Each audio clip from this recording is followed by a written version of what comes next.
Welcome to Own It, the podcast where we talk to real estate thought leaders about embracing your strengths, taking your career to new heights, and owning your future. I'm Hillary Saunders, co-founder, chief broker officer at Side, joined along today with my special guest co-host, Katie Kosseff, our amazing managing broker out of Texas. Good morning, Katie. Good morning. So happy to be here. Thank you for the invitation. I'm thrilled because it is Women's History Month, and we have two amazing female guests that I look up to myself.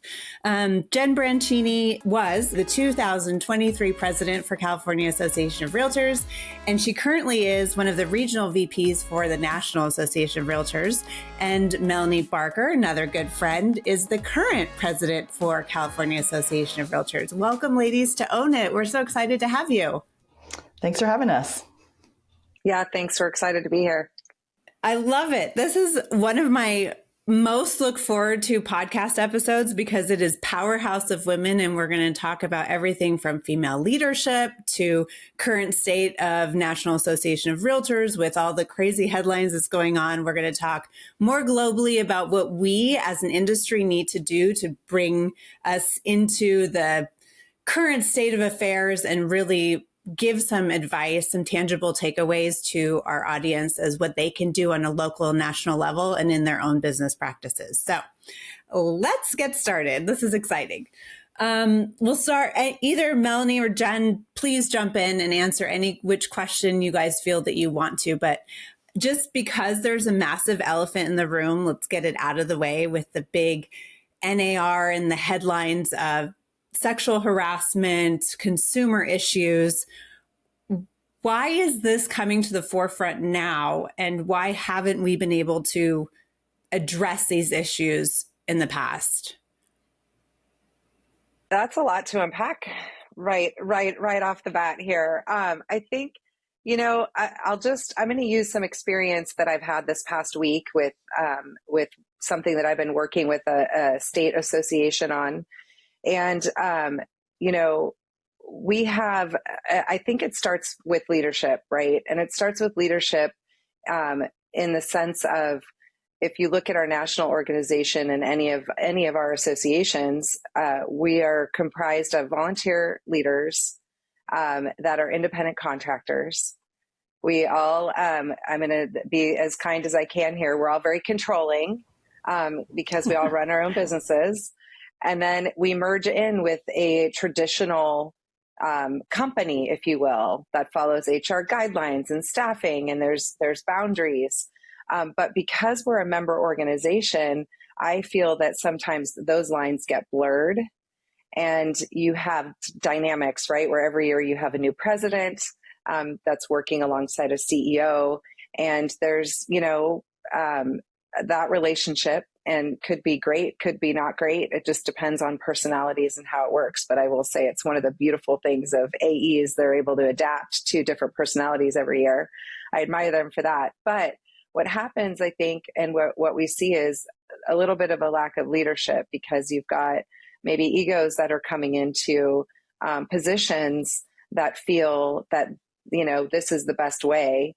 And it doesn't necessarily fall in line, or if you will, merge with maybe the mission of what we're actually doing. And it sometimes becomes more self-serving.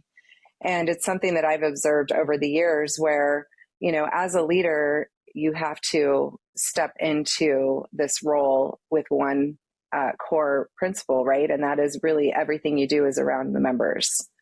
Because that's why we exist. And I think those lines have gotten blurred so much over the years.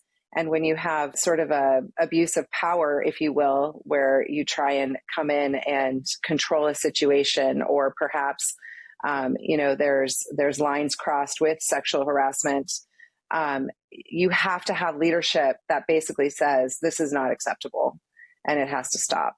And I think that we saw that come to a head, but it didn't come from leadership. It came from all those that were affected. And that kind of, with that, it sort of creates this, we've sort of created a perfect storm. And now how do we come out of it? And I'll pause there for a second, because there maybe I'm getting off track, and maybe I'll follow up on that.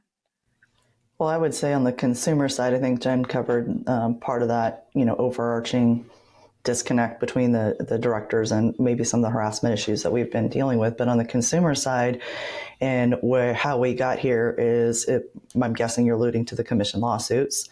And we got here in part because we're in a very unique dynamic in the market right now where there is a lack of inventory that has spanned the entire nation now. California, we've been used to it for a while, but now during COVID, we had all this run up on housing pricing. We had lack of inventory across the nation. And so at the end of it, I think we had people that had buyer and seller's remorse, and they're looking back and saying, hey, did I compensate too much? And there was somebody willing to take the case, so to speak.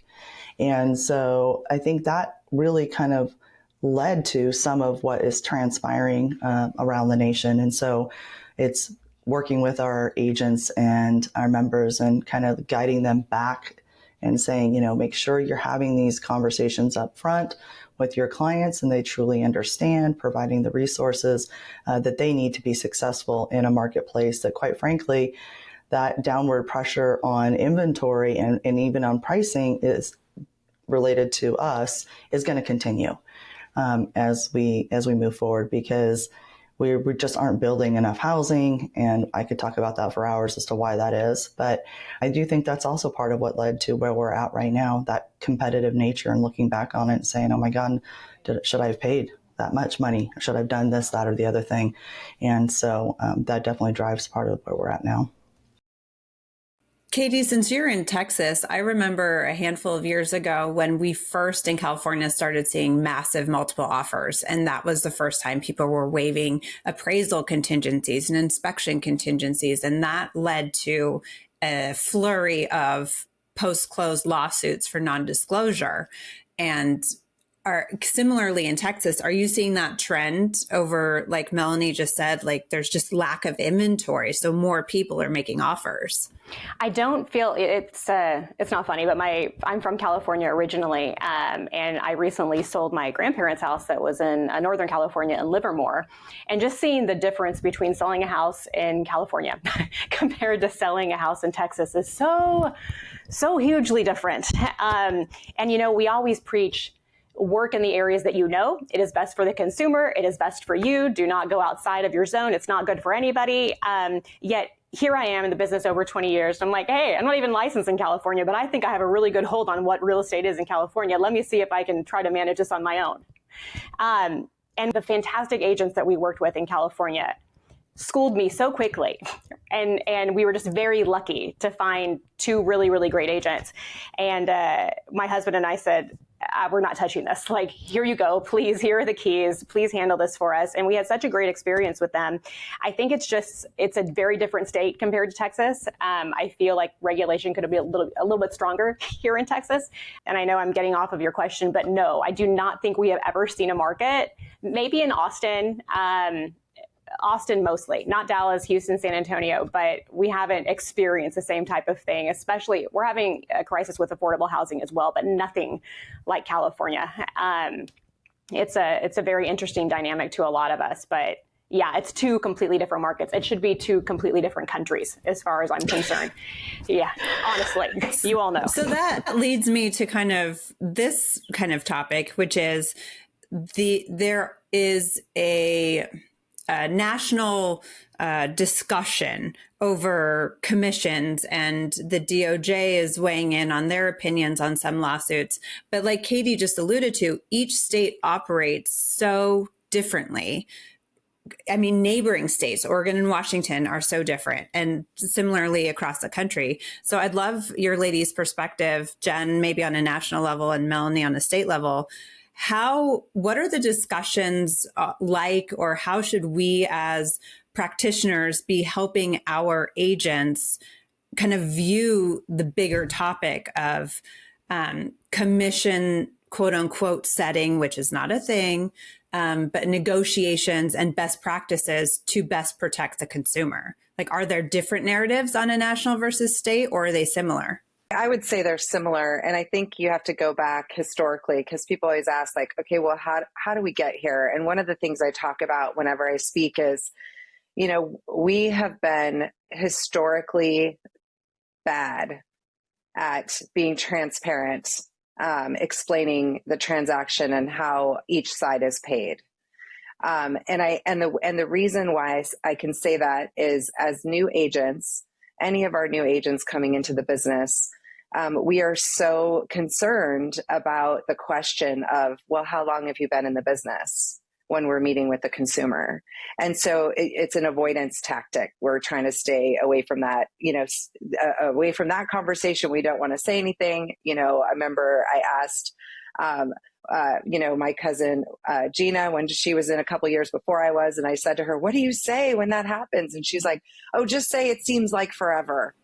And so you're constantly trying to evade that, because you don't want that consumer to know that this is maybe your first transaction, and this is a really big deal. And so, and then I think, there were terms used that should never have been used, because we are compensated in the end of the transaction.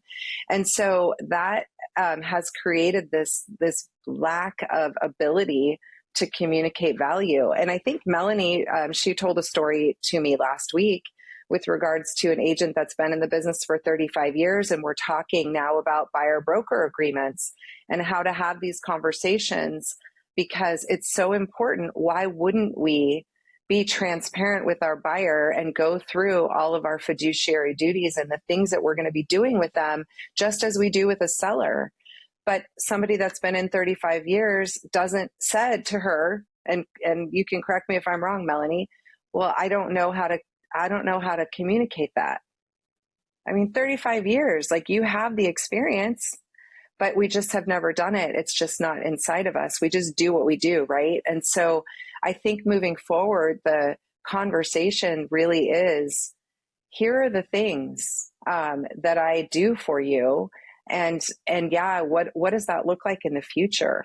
The future, I think we are going to look very different. And I think compensation is going to look very different on the buy side specifically. Does it create less protections for the consumer down the road with maybe dual agency? Again, not, all states are different and they have different rules around all of this. But I think that at least what I can speak for is the buyer broker agreements. Those are helping have these conversations, laying them out. On the list side, it is explaining compensation in a very different way. And we train that in my company. And I know that those conversations are happening with regards to how we're doing that, because it's so important to say, as a listing agent, you are hiring me to represent you, and this is the fee that I charge for this, and let's have a discussion around that and come to an agreement. And then, oh, by the way, here, this is the other side of the coin, and this is an option that you have. And, we know in California, these conversations are very, very real already. Our consumers are coming to us and initiating those in some cases. And so it's important, I think, that everyone really starts to practice scripts and discussions on how to have those conversations, because it's here. You two have stepped into such a major leadership role over the last 2 years where you're at, and why? Like, this is, thank God for the two of you, right? And all the other female and male leaders in our industry. But, it's a pivotal moment in our industry. You two have jumped, straight in. You've been in leadership for a long time. I know you're a veteran, Melanie. Thank you for your service. Am I correct? Yes. Is that, yeah. See, yeah, I would love for you to go into that a little bit more too, and mostly a male dominated arena that you were in there, but it seems like you've been in leadership a large majority of your career. So what made you both want to step into this in such it's often very thankless, but appreciated by your fellow women. So talk to us a little bit about that, Melanie. I think that there are tough moments for sure, but I have actually experienced more people appreciative of the fact that, I was willing to step up and step into this role, and that I take it as, seriously as I do. Try to have a little bit of fun along the way, of course, right? It can't all be super serious, and it is a serious time for sure. So really, it's been overall a really good experience so far for me. I don't shy away from tough conversations. I really never have. I'm the oldest of 7. I mean, you can't, right? And then to your point, Katie, I served in the Navy at a time when women were just really being heavily recruited into the military, and what that dynamic was like with a bunch of old salty dogs on a ship. And, I got stories for days, ladies. And as a 20 something trying to figure it out. Right. And I was, I was cute back then, as I like to say. So,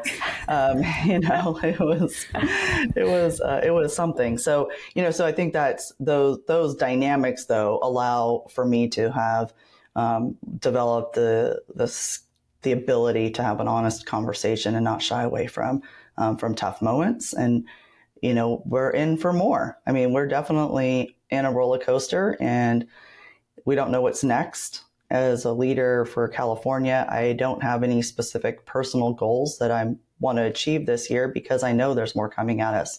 I think that the adaptability and being able to set new direction as things come at us is really where we have to be. One of those is in California, in the Monterey meetings almost 2 weeks ago now. Speaking of buyer representation agreements, as a board of directors, they voted to sponsor legislation to make a buyer representation agreement, mandatory in California. And, the understanding behind that was really around the fact that we need to make a level playing field for everybody, so that we're all, we may not have the same conversations, of course, because we're all different brokerages and stuff, but to give everybody the same chance. And also for consumer protection, because at the end of the day, that's a part of what we do. And so, that was a week of some hall talk and some tough conversations and a good discussion at our board meeting. And that ultimately came out to be the end result. So I'm really happy to be in leadership right now, actually, even on the days that are tough. I think it's extremely important to have that perspective in leadership at a time that is turbulent, because I think, at least from my experience with my dad being military, you get a level head where you remove the emotion out of it, and you can see through the issues and decide, okay, this change needs to happen. How do we get to that change? Move everything else aside, your personal feelings, whatever, like we need to change. So, and I've seen you speak on many issues, Melanie. I think that's what I get out of it from an audience member is that, okay, she's taking all of this noise, all of the color in this, let's out of it and let's get to the issue. Jen, I know being away from your family, at least I will say, is tough when I have to go and travel at things. How did you decide to basically put your personal life on hold while you were CAR president and now working with NAR as a VP? Why and how? Well, actually, I have to rewind back to about 2010. And I'll be very blunt. I was attending between, I think, 10 and 11 really were the pivotal years of compelling me to step into leadership more. And I had founded the YPN for our local association. So I was attending the leadership summit at NAR. And I remember, I think it was Ron Phipps was the president. And I went home after that event, and it was like, a lot of stars aligned. And I said to my husband, and our son was 2 at the time, and then our daughters were older. I said, and I tell this story a lot, Melanie's heard it 100 times, but I said, I feel like there's this really interesting crack in the universe, because I was always told that you would never make a difference at NAR. And I said, I feel like there's this crack in the universe where I can, and I said, it's not me alone, but me collectively with others. I feel like there's an opportunity to really make a difference. And I don't know what that looks like. And I don't know how long it's going to last where I feel this way, but I'd like to see how far it can go. And my husband, and I always tell my husband things like that, where I want something and it's difficult. What in the dark? No, I'm making notes. Smart. So anyhow, some of our biggest things have been in the dark, like, oh, by the way. And so he got behind me and supported me on that. And then, so that was the first piece. The second step was the next year I was sitting in that same exact meeting, and I have a lot of mentors, both male and female. So this is not bashing any one side or the other. But the leadership team that they announced that stood up on stage, it was all men. And I said, some explicits, WTF. I don't understand. Like, seriously? Now, most people that knew me back then, I was pretty shy. I don't like, and you've heard it, Hillary, I wasn't a public speaker. I was petrified to speak in front of people. But I think that the passion and the drive and the understanding of we need change and we need to have people that are willing to step into that helped me to overcome a lot of those things. And yes, I have, my kids have grown up watching me do this, and I've tried to include them. And they've become, part of the families at the state, at all three levels, actually. My state AE, they're very close she's very close with my kids. Our leadership team, the kids have all grown up together. Melanie's an aunt to all of our kids. And then at the national level as well, they travel with us as much as possible. And so, trying to bring them in on that. But yeah, I mean, it's not easy, but I think that the overarching piece is, one, my husband knows that there's not a chance he can tell me I can't do something. Because if he says I can't do something, as Kevin Sears says to me, you'll just do it harder. And I said, yes, that's exactly ma'am. right. And it's because it comes from this place of, seeing and hearing the pain points on the street of what our realtors and our agents go through, and saying, okay, what is it that we can do to support and help and move things forward? And as I said earlier, it takes leadership.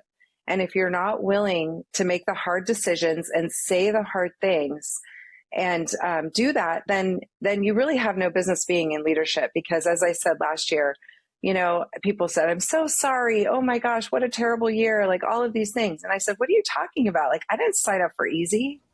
Like, bring on the challenges, because the more challenges, the more opportunities. And as I said, going into this year, someone said, what's your word? And I said, my word's excited. And they're like, what? That's a terrible word for what's happening. And I said, why?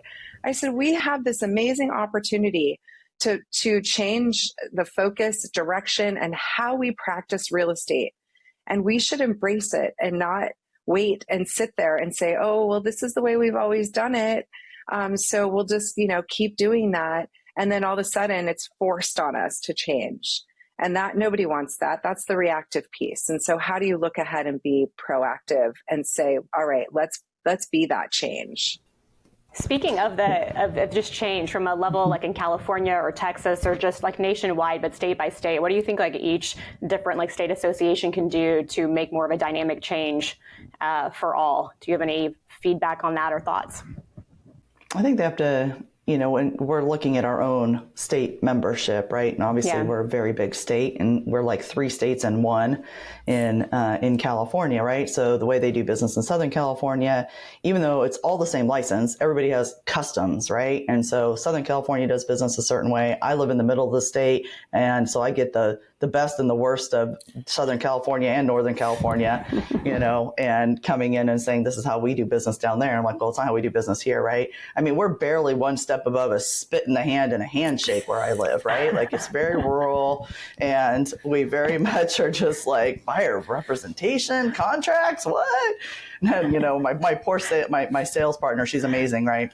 So she is all about dotting I's and crossing T's. And so when she works with an agent that has sloppy work, it's not pretty for them. That's all I can say. They and it's so funny. So I'm doing a transaction right now with an agent that's been in the business, I'm pretty sure, since the birth of baby Jesus. And he says to me, so do I get my 45 hours of continuing education covered because I'm doing a deal with the president of the California Association of REALTORS? I said, absolutely not. It doesn't work that way. But I think everybody has to decide for their own constituency, if you will, their own membership, what the best opportunities are and exist. So 22 states have buyer representation agreements mandated. And oh, by the way, they also have not been named in a lawsuit. And so there is merit in considering that in other states and offering the tools and resources for us to be better buyer representatives for the consumer, and how to have the conversation again with the sellers with the new dynamic. And we don't even know what the final change is going to be. This is very much going to be an iterative process as we go through change. And it's just making sure that, like Jen said before, being proactive and not reactive. Like, that's just my message is, you guys, let's not be reactive. Let's create our future, not react to it.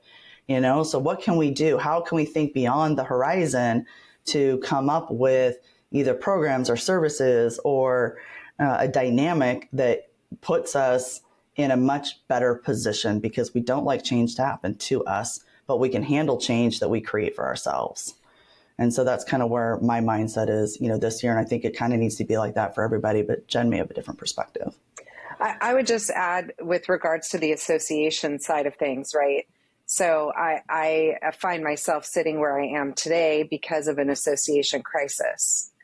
And we talked a little bit about in the beginning about leadership and fiduciary duty, right? The self-serving piece of things where people come in and act independently. And I think if we're looking at how an association can move forward, first and foremost, they have to remember every person that serves on a board of directors at an association, every staff member, of why we exist, what our core purpose is to serve our realtor members, and how do we do that to the best that we absolutely can to set them up for success as they're out there navigating this changing environment. And having, I've had to have some very tough conversations this week with regards to what it is about making hard decisions and not listening to the chatter of one group. We hear this, our whole country, as I say, everyone's divided. It's no different. It is no different in our associations at the local, at the state, at the national level. It's throughout everything. And so first and foremost, people have to say, all right, here's why we're here. We have to push all this noise aside, and we actually have to do the work to make sure that we are representing those that are the reason we exist. Mm-hmm. And then just to circle in all the things that Melanie just said too, along with that. How do we, as a leadership community, help the next generation of leaders who specifically, I'm so proud to say that the leadership team at CAR last year the entire stage was women, and kudos to you all for having that happen. That's extremely a proud moment personally. How do we get the next generation of leaders who properly represent the clients they serve, right? So we are of different races, nationalities, sexual orientation, everything. How do we get involvement of everyone to actually be representative in the leadership roles? How can we support that? So I will say that one of the experiences that I had early on in my leadership world is, first of all, I've always been involved. I got licensed, and 6 months later, I was involved in leadership. So I don't know anything different, but to be involved. But when we sat at the local association, because local leaders become state leaders, become national leaders, essentially, right? It's generally kind of the progression in some cases. And so when you literally pull out a guide and we're dialing numbers to get somebody to become involved and serve on the board of directors, and we're told that their broker doesn't support them because the broker is concerned that that's a recruiting mechanism. And so they don't encourage it. And so we lose opportunities right at the beginning because it starts there. So I think that, from my perspective, brokers that can encourage their their agent and our member to attend local meetings, to serve on local association committees, and just start to understand how we function as an organization. And if there's a change they want to affect, that's the mechanism for their voice and to really show up. And then I believe we get a more diverse group naturally because they're going to be encouraged to serve and participate. My executive committee is a very diverse group. I know is very intentional with that selection. They're all people that I know well. I like them. It's not that, but that I know that they're going to do a very good job as well. And so I think that's also part of it, is not talking about it all the time either, but doing it and making that representation visual. And so I know I did that with my executive committee this year. Such a good point. Just encouraging also from the broker leadership standpoint to really get involved, because that's the first, contact for a majority of realtors is their broker, and they look up and it's like a mentor of sorts. So before we wrap up, I know it's very important for Hillary and I to get some good takeaways when it comes to podcasts, books. We do accountability groups. We want to share the wealth of knowledge that you two have. So what are, can you name some podcasts, books, just things that you're currently listening to that encourage you and motivate you and excite you about the industry and just personally as a whole?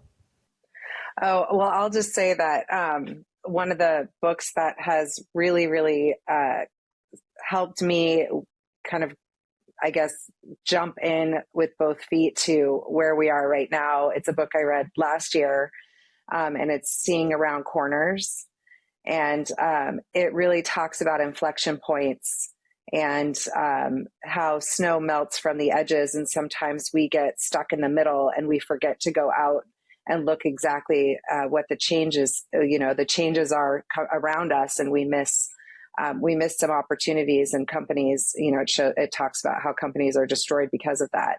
And so that really helped me to look in, I guess, just mindset and making sure that I was having conversations. And it's one of the things that is really important to me, is to have those conversations with people, to understand exactly where their pain points are and what things am I missing as a leader that I need to be considering. So that's huge. And then podcast wise, I have 100 books and I have 100 things, but sometimes, we have to step outside of our business world, and we actually have to do something that's kind of fun. So one of my favorite podcasts that I listen to, especially when I'm on the road, getting ready in a hotel, is Smartless. Yes. I just love them. And they just make me laugh, and we need laughter right now. And so, I think it's a combination of business, and then you have to have a little bit of fun, as Melanie said earlier. Yeah. So, we've talked to our agents about getting back to the basics. And so the most recent is John Maxwell's The 21 Irrefutable Laws of Leadership. I think those are tried and true and just good reminders in a time when, we do have to have tough conversations. And so that's it. But I don't do podcasts per se. Every once in a while I do, so I don't have a list or anything. My dirty little secret, that's not so secret anymore, is I love cozy mysteries. And so I listen to those. And so while I drive, so that's my thing. I enjoy it. And I spend a lot of time on the road because of where I live. I drive everywhere. So from January 9th to February 1st, I did 3,800 miles of driving. And so I did a lot of book time and a lot of cozy mysteries intertwined with John Maxwell. I had to ask Melanie to actually translate what a cozy mystery was, because I'm what does cozy mean? I don't get it. It's like Murder, She Wrote, basically, Yeah. That's fine. They're kind of light mysteries, and you either like the characters or you don't. There's tons of series of them, so you kind of get invested in them, and that's how it happens. So I love that both of you. A lot of times you ask someone in leadership, not a lot, but a lot. What do you podcast, books, and it's always business books, and it's always and I know they're listening to something other than just that. So thank you for the cozy mysteries and for the podcast recommendations. It's nice to know, because you have to have that downtime to be able to lead at a top level. So thank you for that. Yes. And thank you both. We thank you from the bottom of our hearts, from our leadership positions as well, for being who you are and what positions that you're in and the work that you're doing to really make a change in our industry that we all love so dear. So thank you, Melanie. Thank you, Jennifer, for taking the time out of your extremely busy schedules for joining us on Own It. I appreciate you both very much.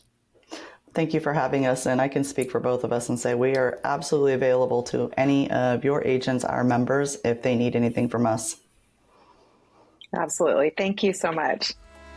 Thank you. And we'll see you on another episode of Own It, and enjoy this wonderful month of March and celebrate Women's History Month. We will do it with you.